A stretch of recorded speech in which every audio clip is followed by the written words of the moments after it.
Now, you may think that what you're seeing right now is simply a car. However, it's much, much more than that, because this car is also a video game controller.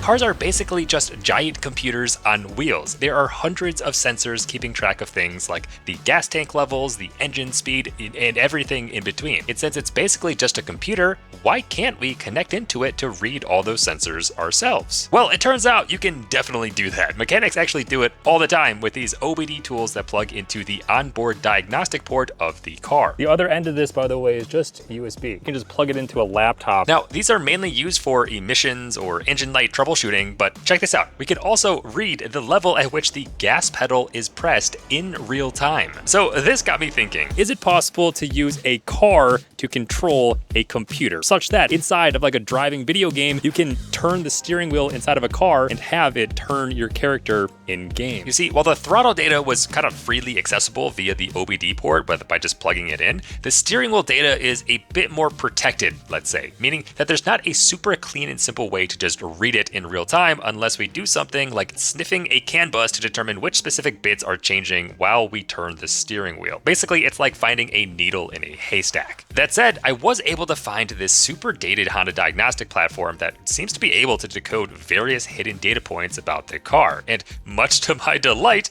it is actually able to show off the steering wheel angle in real time, which is exactly what we're looking for. And while it may not be perfect, my attempt at extracting this data into a format usable by our virtual controller ended up something like this. I've now written this whole separate program and a whole separate script that basically scrapes the screen looking for this specific number, and then what it does is it writes that to a file. You can see it's reading 82 degrees. If I move it a little bit on the left so it goes down to 50 something, oh yeah, there you go. It's reading it as 58. What brings this all together is I also have an auto hotkey program running in the background. And if we enable that script, you can see when the wheel's to the right, the input in the computer just like is constantly to the right. It just is saying, go this way, go this way, go this way. Oh my gosh.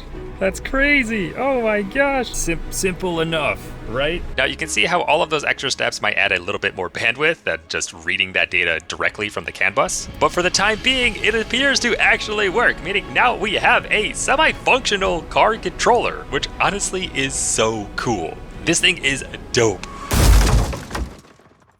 Alright, so at this point, we can modify our setup in a few different ways. We could map out the physical brake pedal, like we did for our throttle, or we can map out like the horn to actually honk in the virtual game, which would be pretty funny. But when Vantrue heard about this project, they wanted to send over one of their dash cams for me to tinker with. So let's see how this can augment our setup even further. This specifically is the Element 1 Pro, the E1 Pro for short, a $150 entry-level dash cam with a true 2.7K native resolution and voice control, which I think is the aspect that we'll be able to take advantage of for our car controller setup. This one seems pretty compact. It's about the same height as an AirPods case, but slightly thicker to make room for the display in the back here. And I do want to take a look inside of this, but there's no obvious screws. Thankfully, I was able to use a heat gun and a little bit of elbow grease to pop the dash cam open. Certainly not the most graceful disassembly process on my part, but I think it'll do. Now, taking a closer look at some of the internals, on the camera side of things, removing a few exposed screws frees up the lens cover, and beneath this heat shield here are two more hidden screws, which after removing those lets us get a closer look at the actual sensor being used, which look at that. This is a work of art.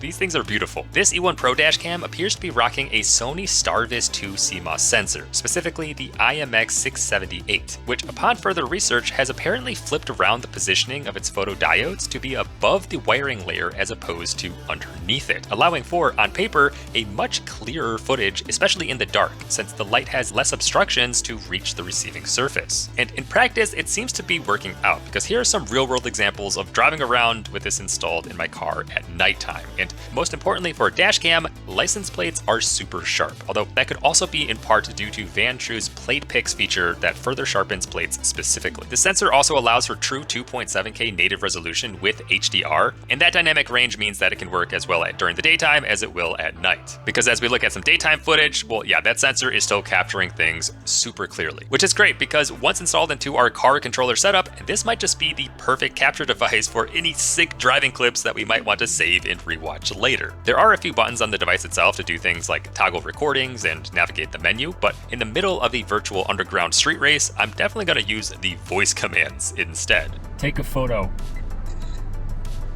That's so cool. The fact that you can use your voice to do like a ton of things like take a photo, lock the video, start the video, that's way more convenient than messing around with physical buttons, especially while you're driving, or in this case, virtually driving. All right, so now that we at least have the dashcam participating in our car controller setup, how else might we be able to augment this even further? Well, if we return back to our teardown, let's see what else we can uncover. And well, underneath the sensor side of things over here, we can find a thermal pad and a metallic heat spreader. This device does seem to generate quite a bit of heat with so much of it sandwiched together in such a small space, so heat dissipation is super important. And so if we carefully pull this heat spreader away, we can remove the main motherboard from the display, which is this bottom part over here. I'm a bit more intrigued by the motherboard, so let's take a closer look at that, where we can see this kind of off-centered thermal pad placement, something that initially looks like a mistake. Like, why isn't it spread all over the middle of the tray? Well, digging deeper reveals that this pad placement is directly over top the off-centered processor chip, which is the main source of heat generation in this entire thing. Surprisingly, inside of here, this is actual thermal paste on top of this chip, as opposed to a thermal pad. And as we clean it off, we can get a closer look at what appears to be a Novatech NT69580 chip, which we can presume is responsible for all of the heavy lifting inside of this device. You know, for a while, I was actually thinking about exploring how we might be able to use the images captured from this dashcam and train a computer vision model to give us driving instructions or notes during our virtual playtesting,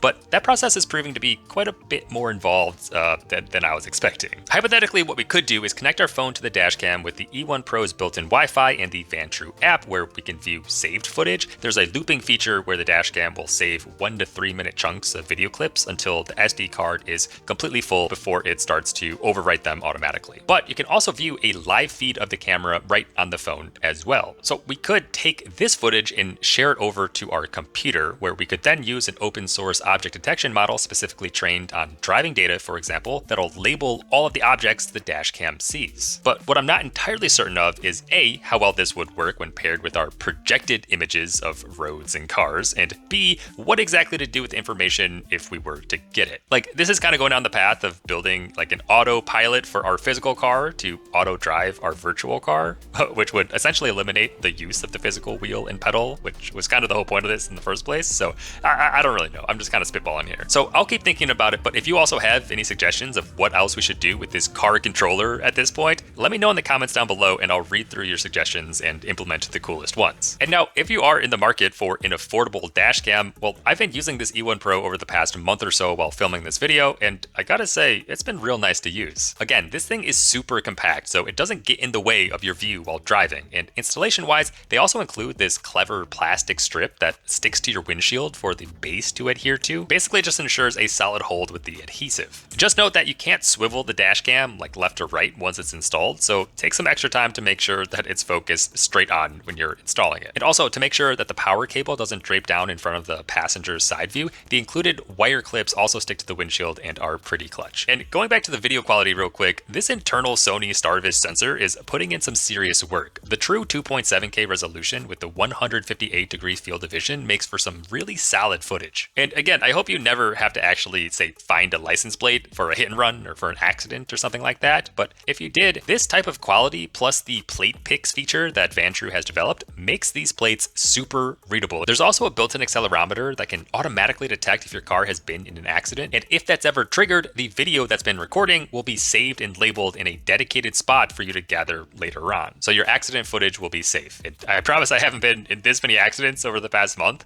The G sensor also appears to trigger when the dashcam itself is like being physically moved around, which is understandable, but shouldn't happen to you as often as it did to me since I was tinkering with it quite a bit. Now, I've been using a 64 gig microSD card, but this E1 Pro can support up to an entire terabyte SD card storage if you need to keep tons of footage for whatever reason as well. Recording at its 2.7K native resolution at 30 frames per second, it seems to equate to around a half a gig file size per 2-minute recording. The E1 Pro is also compatible with a handful of these additional accessories, which I personally haven't tested, but I can see how they might be useful. Like, there's this hardwire kit that enables an enhanced 24/7 parking monitor mode that buffers motion and collision detection, so even when you're parked, it'll still run. And there's also an LTE module that this works with, so you can remotely monitor your car from anywhere at all times, as opposed to needing to be connected to the dash cam via its Wi-Fi. All in all though, for well under $200, the E1 Pro is a solid dash cam that packs a ton of features into this tiny little frame. I'm for sure going to keep using it in my car just for the peace of mind it offers, and on top of that, I now have a super easy way to save clips or screenshots of my car controller.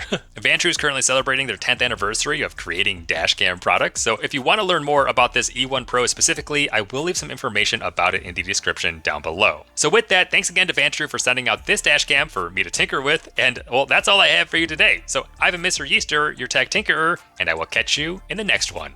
Oh yeah!